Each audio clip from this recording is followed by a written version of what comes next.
Are you talking about the deal of the century? Yeah. What I've seen so far of that deal is that it is trying to make of Palestine what I can call a Frankenstein creation.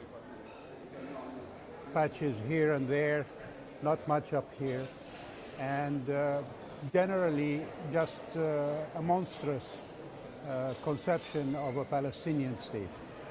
Its rightful capital, Jerusalem, is stripped from it, so that takes away its heart, and its borders are undefined, and that takes away its soul. So it is not going to go very far, not only in our part of the world, but the whole world has rejected it. Is there no room, do you believe, for the Palestinians to try to negotiate here? There are negotiations have been going on for the last 40, 50 years. But they weren't going anywhere. I know, and this deal is not going to make them go any further. On the contrary, it has set them back. So go back to the origins. Go to Security Council Resolution 242, Security Council Resolution 338. That's the legitimacy, the international legitimacy of any deal between Israel and Palestine and the rest of the Arab world. And then you have the Arab Peace Initiative, which is a very fair and equitable solution for everybody. That's where people should go to. Did you consider the fact that the UAE's ambassador was present when this deal was announced to be a betrayal? I don't know if he was present when the deal was announced. But, attending such things does not necessarily mean that he agrees with it.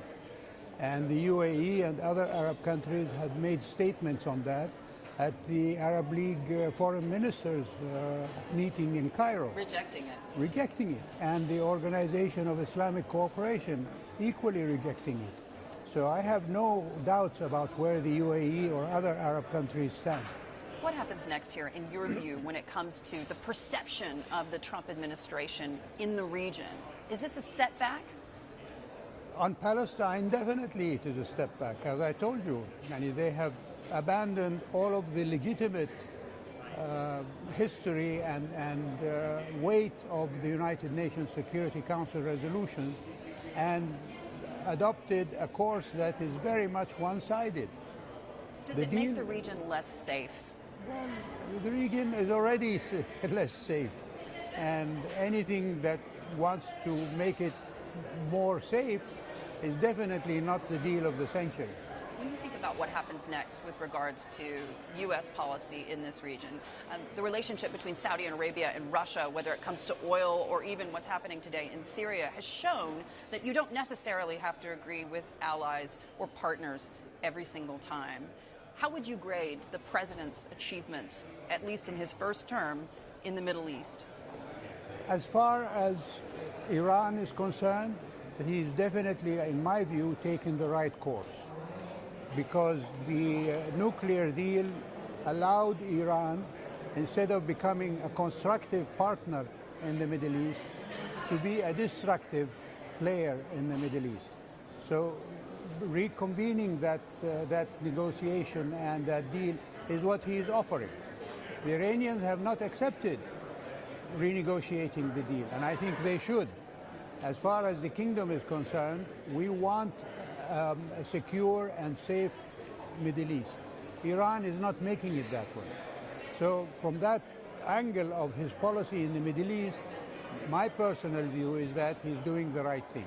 On Palestine, I disagree with what he has done. And I think not just me, as I said, the whole world, and even in Israel, which is, I see now, news coming out that both on the right and the left in Israel itself, there are people who are equally rejecting the deal. So they have to reconfigure where they want to stand if they want to reach a safe and secure achievement of peace for Palestine and the Israelis. Hey everybody, it's Hadley Gamble from our new CNBC Middle East Bureau in Abu Dhabi. Thanks for stopping by. Now to watch more, you can try one of the videos that just popped up on your screen. And don't forget to subscribe.